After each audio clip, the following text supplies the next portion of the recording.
Is it on?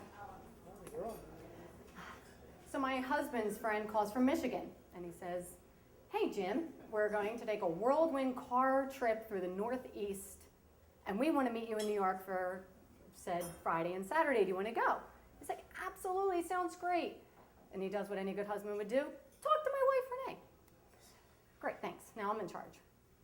So I start talking to his friend Mike on Facebook, and we're IMing, and I'm trying to get an idea what it is he wants to do, what he wants to see, and he starts rambling off a list: Statue of Liberty, 9/11 Memorial, Brooklyn Bridge, Empire State Building, the Bronx Zoo, Central Park, Times Square. This is in 2 days. And oh, by the way, how about Coney Island too? Have you looked at a map? You have 2 days. So I start pricing things out because it's him, his wife, and his 3 daughters, ages 16 to 9. Both of the older daughters would be adult price. So that's 4 adult tickets and 1. And we're not interested in spending too much money. So I give them the list with the pricing, and I say, the Statue of Liberty is free off the Staten Island Ferry, and the Empire State Building looks great from the sidewalk. Brooklyn Bridge is free, that's good too. So I said to my husband, I will handle the itinerary. You have to handle transportation, because when I go to New York, I'm a complete wuss. Well, if you call getting in a taxi wussy, but it's taking your life in your own hands. But that's how I do New York. I get in a cab. We're not going to go through New York on a cab. So I say, you have to figure out the New York City public or subway system. He's like, all right, that's your job. Great, I'll do it. Let's see, it's 90 degrees, 80% chance of thunderstorms, so it's sticky. And I have 2 little girls, so I have the giant backpack filled with a change of clothes, snacks, and tons of water bottles.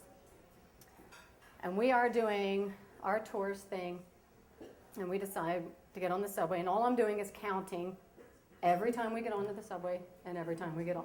9 people. 1, 2, 3, 4, 5, 6, 7, 8, 9. Okay, I do this every time we get on and every time we get off. I've got my giant backpack, I've got my raincoat wrapped around my waist, and each of my girls' raincoats on either side. We stop and get a drink. I got a giant iced tea in one hand, and we decide we funnel onto the subway. And I feel something against my leg.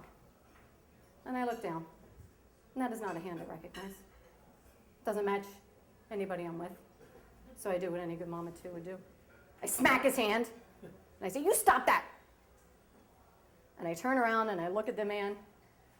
Meanwhile, the only thing in my pocket are hotel room keys that we checked out of 2 hours ago.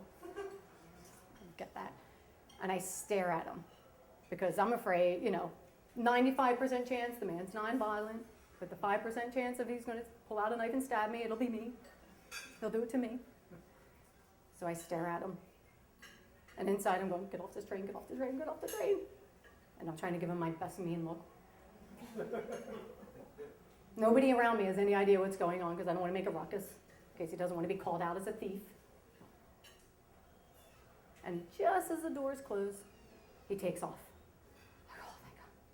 And my husband's like, why didn't you say anything? I'm like, he would have killed me. He would have killed you. He would have killed everybody on the subway. I didn't want to say anything.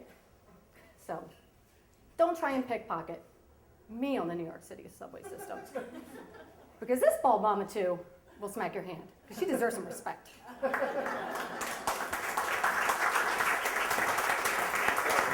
Thanks.